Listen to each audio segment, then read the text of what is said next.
Welcome, everyone. We're just going to give everyone about 2 minutes to join the webinar, and then we'll get started.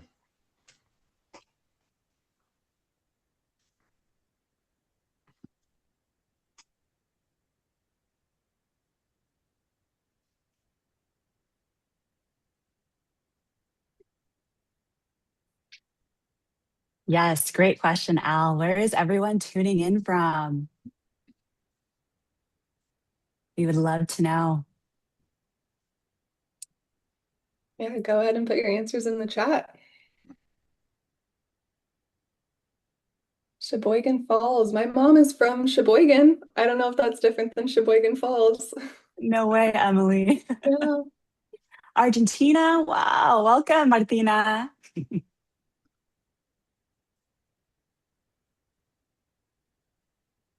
All right. Eugene, Oregon. Shannon, welcome, welcome.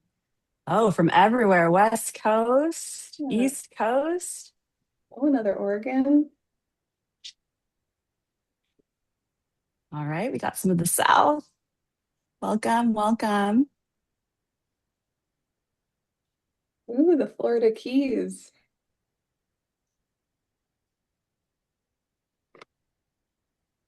All right. I want to thank everyone for joining us today. My name is Paul Olson. I'm the head of marketing and communications for Community Boost, and we're super excited to inaugurate our brief series, which is a monthly webinar series that will be a companion to a POV that we'll send out the week before about topics of relevance to digital marketers in the nonprofit space. And we're super excited today to have the dream team from our search group within Community Boost, Jasmine Ramirez and Emily Fisher, and I'm going to turn the stage over to them.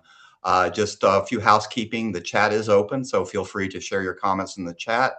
When we get to the Q&A portion, please use the Q&A function in there, and I will be asking Jazz and Emily the questions you have. I'll turn the floor over to Jazz and Emily now. All right. Thank you so much, Paul.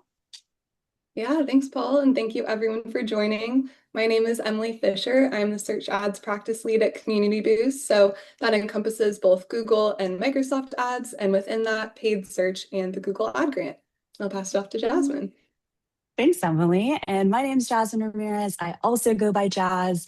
With nearly 10 years of search experience, I lead a team here at Community Boost that helps nonprofits just like yourself navigate the search landscape through data-driven strategies. Great. So setting the table for today, first we're going to talk about the buzzword that many people are talking about, which is geo. And to really talk about that, we have to talk about our perspective on the shift in the search landscape. Then we'll cover a nonprofit success story, and the meat of the presentation really is going to be how we put this all into practice. And like Paul said, feel free to put comments in the chat, but if you have any questions, please use the Q&A and we'll have time at the end of the presentation to cover as many questions as we can. But first, to get started, let's get to know each other a little bit more. I am curious how many of you have used an LLM like ChatGPT, Claude, or Gemini instead of Google this week. So feel free to put your answers in the chat. I like to joke and say, choose your fighter. I switch between Claude and Gemini usually, to be honest, but definitely good things about all of them. So everyone put the LM that you've used this week. Okay, we're seeing Claude, ChatGPT. Lisa's coming in with none. Curious. Okay. Oh, nice. Okay. Seeing a variety. Yeah. Yeah, I like that we're Great. switching it up. Love that. All of them. So, who here has seen an AI overview and skipped the website results altogether?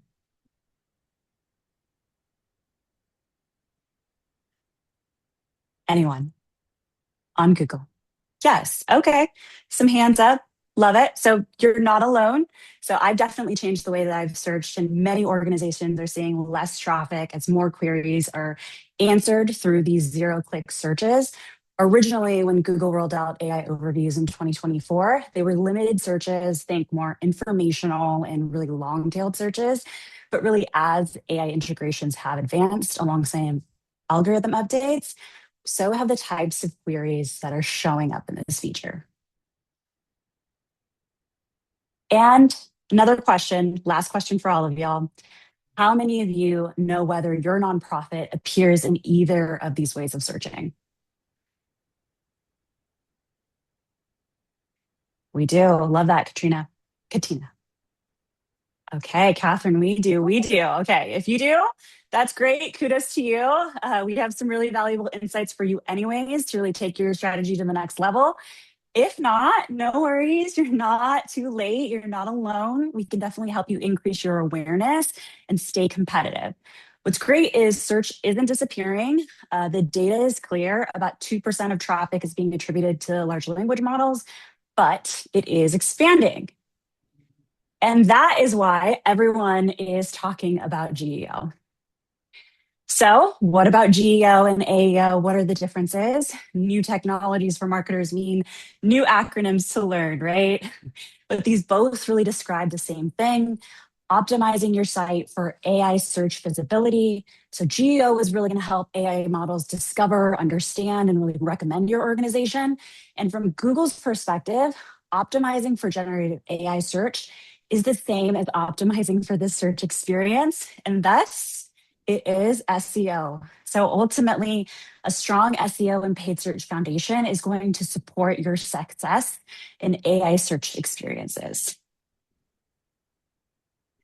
Yeah, and when we talk about the evolving search landscape, we often say the SERP landscape. So, for those who don't know, SERP stands for Search Engine Results Page.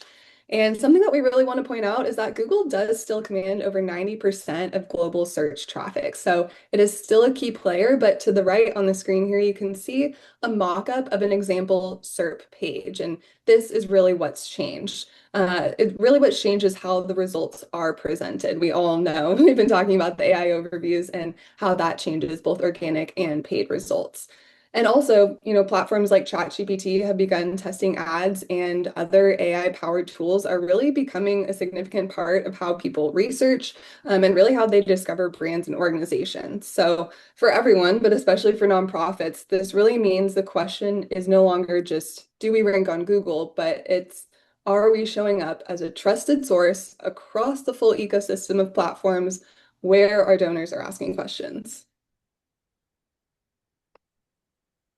Okay, and really to kind of cover this whole conversation, we have to continue our perspective on the search shift.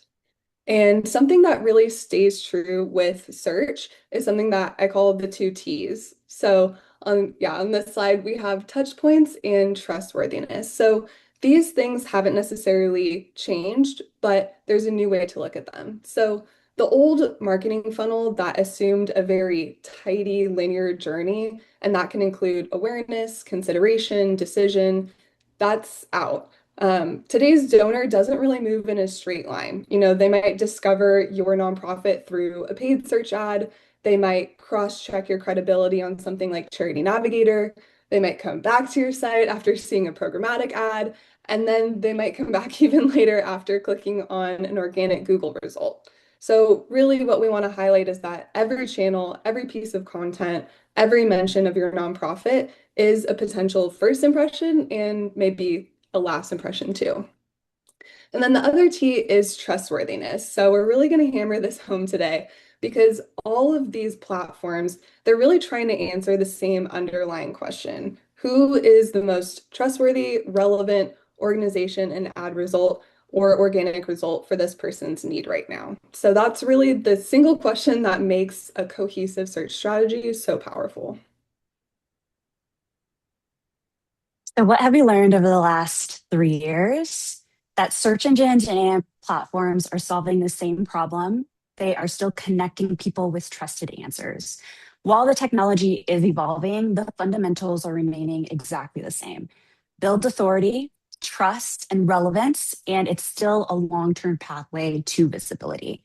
So, what can we do to optimize our search strategy for this new landscape? Really, at its core, you're going to be creating helpful, reliable, and really people first content with genuine expertise and a unique point of view. You want to ensure your website is optimized for humans, search engines, and AI discoveries. And you want to align between your SEO, paid search, and Google Ad Grant strategies. Really activating that paid search component. It's going to keep you competitive. It's going to help drive that immediate visibility and conversions.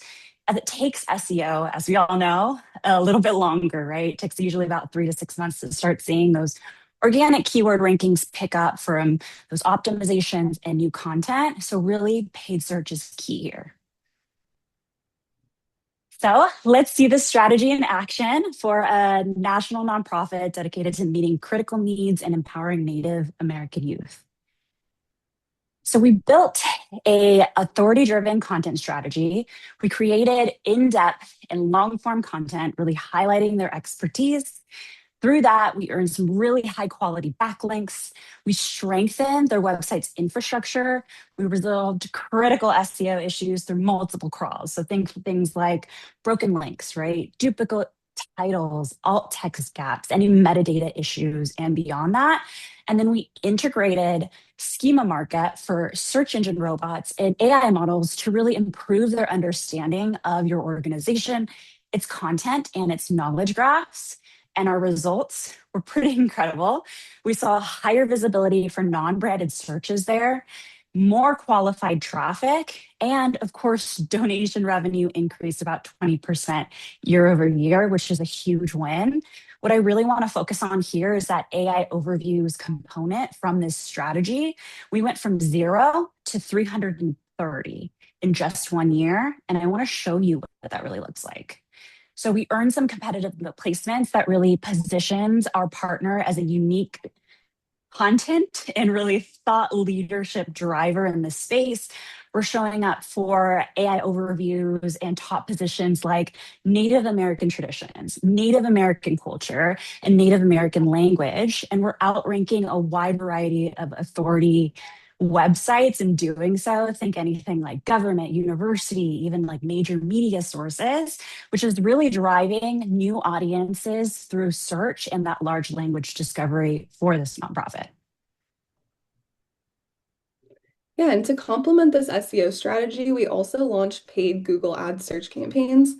And after 5 months, you can see the results on the right. And we also have some results from the existing Google Ad Grant strategy. Now, we talk about this all the time, but there really is not one single silver bullet channel that gets you all the results you want. If you take away anything from this presentation, it's that a cohesive strategy is really important. And a lot of these channels work together, not against each other. So even within Google Ads, having a Google Ad Grant where you get $10,000 a month of free Google advertising is incredibly helpful to drive traffic to the site. You can see that we got more clicks from the Google Ad Grant in this period. But also having a complementary paid search strategy can benefit a lot of nonprofits to get that competitive edge, to help you bolster your presence on the search engine results page and typically get a bit higher on the SERP as well. Okay, so getting into the meat of the presentation, really putting this into practice. And something, we put it here, I want to hammer this home as well. We're talking about this now because this sets a really strong foundation for your year-end performance. Everything you do now is for November and December. So getting into Google Ads first, there are a few keynotes that I want to put about AI overviews in Google Ads. So just as a reminder, text ads from Search and Performance Max campaigns, which we also call PMax, are eligible to show within AI overviews. But you can't directly target ad placements in AI overviews. So you can't say, I only want to show here. And I also want to note that ads might not show in AI overviews for sensitive verticals. And I know that a lot of nonprofits, are kind of working against these things or to combat these things, but sometimes Google isn't the best at differentiating the good actors from the bad actors. So just something to keep in mind if you work in a more sensitive vertical. But in terms of the checklist, a lot of these, I could go into a whole presentation about each one of these things, but kind of as a broad overview, really the key theme with Google is automation. We still have a lot of levers that we can pull, but things like smart bidding, broad match keywords, AI Max, Performance Max, and dynamic search ads really combine your expertise with Google's algorithm and automation to help you show up as much as possible. And getting into ChatGPT, some key considerations here. I know ChatGPT launched earlier this year, but they were in a beta program, and now they've launched it more available to the public, which is great. But just some key considerations is that ads will show to only free and go users right now, not paid plans. And ads are kind of similar to Google, clearly labeled as sponsored, and they're visually separated below at the end of a response. And just wanted to note here too, a lot of people when they start a new channel wonder what investment they should put behind it. And I just wanted to put a stat from ChatGPT that they recommend starting with at least a max bid of $3 to $5 per click. So you can kind of figure out your total budget from there.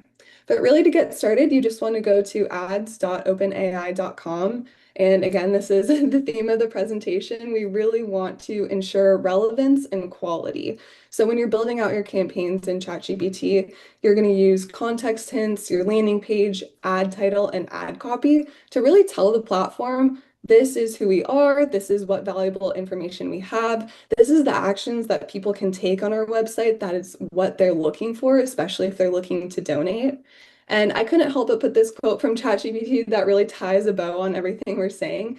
And directly, they say our ad systems primarily select ads based on how relevant they are to the context and intent of the conversation. We'll select the one that is most relevant to show first. And I think this seems obvious, but I do think sometimes nonprofits can view ads kind of as a billboard for their own messaging. And it's important to stay cohesive and have good messaging, but really at the end of the day, search can be a bit more cut and dry where you're just trying to match their intent as much as possible because we know that people click on results that match their intent. Ah, love those, Emily. So let's talk through some SEO tactics for sustainable growth that are really going to build on our paid search tactics. So I feel like I've already hit these, but we're just going to sum it up for you. You need to double down on your SEO fundamentals and really ensure that everyone who works on your website understands them. I'm talking about best practices, ensuring that certain title tags or a certain length and meta descriptions and all that jazz. We want to make sure that everyone on your team understands that because it's going to be very critical as the search engine landscape evolves. You want to create that content that AI cannot replicate. So, of course, AI can help you create the content, but your unique perspective and experience and really expert driven content is going to be what sets you apart. You want to still create really helpful, trustworthy content that really answers real audience questions and delivers value from that perspective. And then you want to diversify your content formats. So ensure that you support your content with high quality images and videos, which are very important in the space right now. We know Google's ranking a lot of videos.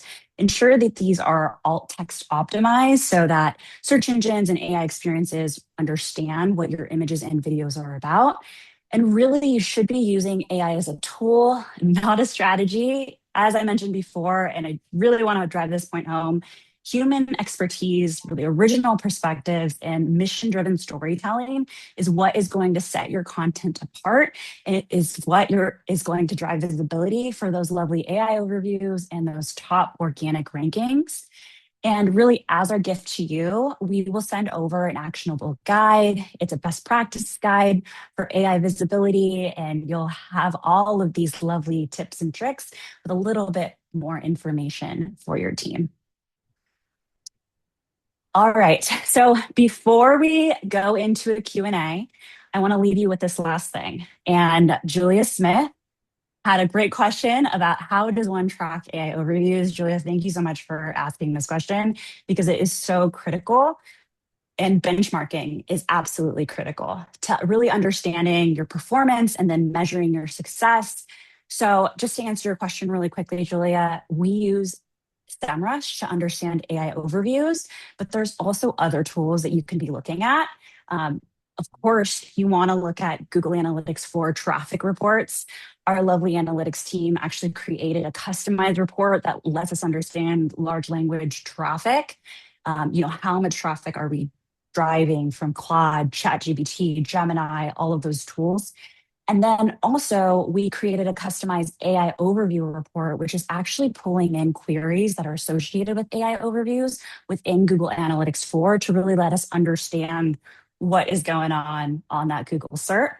And then, of course, Search Console, it's a free tool provided by Google. But one tip I want to leave you with is to really sort your query list by impressions.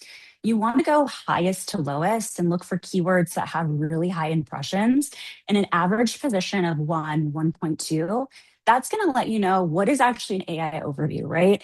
Right now, Google's not coming out and saying, hey, this is exactly an AI overview in Search Console. We're hoping that they do that in the future. What's really cool is Bing Webmaster Tools is actually doing that for our marketers. So you can see what is showing up in their AI overviews, which queries, how many impressions they're getting, how many clicks. And that's a gold mine of information, right? And it's really easy to set that up. Once you have Search Console, you can connect that really quickly, get Bing Webmaster Tools. And again, that's a great source of new information for your team to utilize. You want to look at year over year analyses to really cancel out seasonality. So look year over year, see what's changed, see what's improving, see what's declining, and that's going to help you really understand your performance. Okay, we are right on time, so let's dive into Q&A. Thanks, Jazz and Emily. So there's the Q&A function at the bottom of your ribbon there below the window. If you want to click on that and ask any questions, I'll moderate. And we have one question so far. How do you see large language models and AI-driven search evolving alongside traditional Google search in the future? Do you think they'll eventually overtake it? And I actually asked that question before we started too, so this would be interesting to hear. Yeah, I think that's a really great question, Paul, and I definitely want the data to guide us. So we don't see LLM traffic taking over traditional search just yet. It's really evolving the way that people are searching, providing those different touch points, as Emily said. I think in the future, these large language models are going to have a lot more traffic that is going to be driven to the website from them. And we're not seeing that just yet, but we're definitely preparing for it. What do you think, Emily? Yeah, I would say that's true. I know we threw in that stat about Google still owning 90% of traffic, and we're very much data driven. And I know that we've seen some data recently that might suggest, a lot of people who are working are using LLMs, and maybe, that is inflating the numbers a little bit. So I think that similar to how SEO and ad grants and paid search all work together, that's just kind of how I see it evolving. I'm sure when paid ads were introduced, people thought that that would overtake SEO. And as we know, it's for years and years they've worked together. So I kind of see it going the same way. And it's something I also want to point out is, Jasmine just mentioned all of those ways that you can kind of understand your traffic, especially year over year. Definitely take a look at your branded traffic as well and your direct traffic. So I think a Yeah. lot of times people take that for granted and say, oh, yeah, someone was just searching for our brand or they just got to our website. And you have to think, what really got them there? Most people don't think out of nowhere to search for a brand, whether it's a nonprofit or a for-profit. So you might see an indirect increase in direct traffic. That might be a result from people seeing your name in AI overviews or seeing a paid ad, or maybe even clicking on a paid ad and coming back later. So just wanted to note that as well. Oh, those are such important points, Emily. We do not operate in a silo. Mhm. So the next question from John is, we have great visibility on OpenAI, but almost non-existent on Claude and Gemini. Why is that? That is a great question, John. I can't tell you exactly, but I do have some ideas and some theories. So, all of these large language models are using the internet to feed into their database and really train the models, but they're all different. So, the ways that they're doing that is different, and the ways that we're showing up is different. I haven't seen that specific scenario happen with our clients, but that is kind of what I'm thinking is that ChatGPT large language model is just pulling in information differently than some of these other large language models. Great. And the next question is, what are some tips to ensure that information about our organization is accurate and trustworthy when large language models are constructed based on information that gets fed by users? I Yeah, think, oh, go ahead, Emily. I guess. Yeah.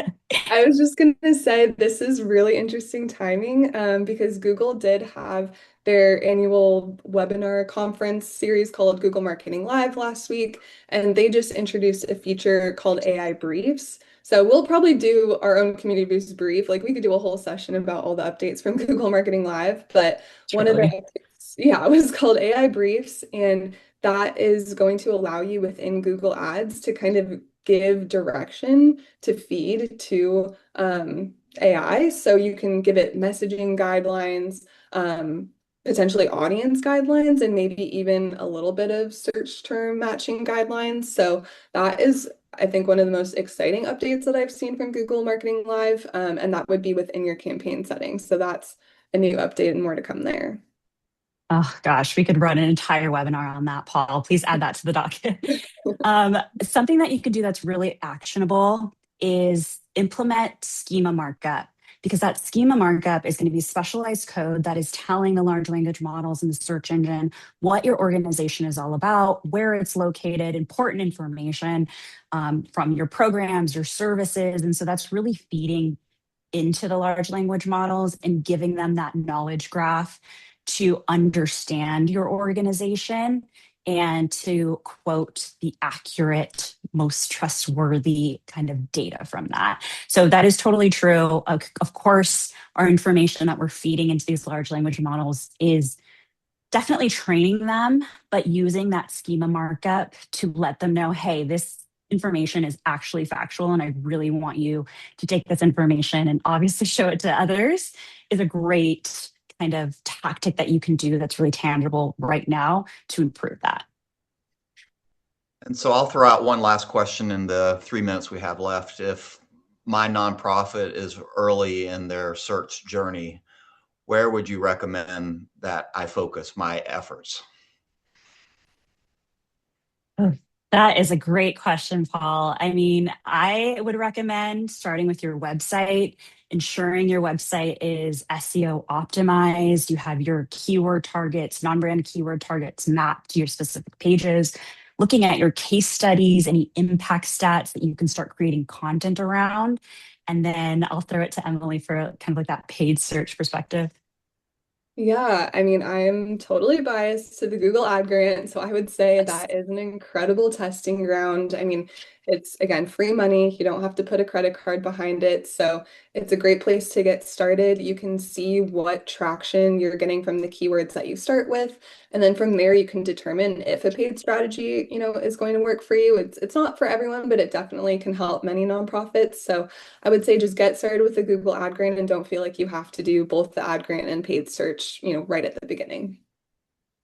And I guess what I heard today is having a strong SEO strategy overall will help you show up in the large language model searches. So don't get fixated on the LLMs as out of the gate. Exactly. Exactly, A lot of Paul. the work that you do really just covers a lot of these channels. So you're kind of killing two birds with one stone a lot of the time. Yes. So thank you everyone for your time and energy and attention today. We are running another marketing POV next month on programmatic, so make sure to join us. Yeah, and thank you again for joining us today. And I know this was a lot of information, and search landscape is changing really fast, and most nonprofits don't know whether they're showing up in AI-driven search experiences or how that impacts their donor discovery. So connecting with our search experts can help you understand where you stand today, where opportunities exist across search and content, and what a connected visibility strategy ensures for your nonprofit. Yeah. And if you're thinking about how to strengthen discoverability and supporter trust in 2026, we'd love to connect. We're here to help. From there, we can support you with everything from SEO to paid search to full funnel digital campaigns, really designed to grow your revenue reach and long term supporter engagement. So, thank you all again. And Paul, I will pass it to you to take us home.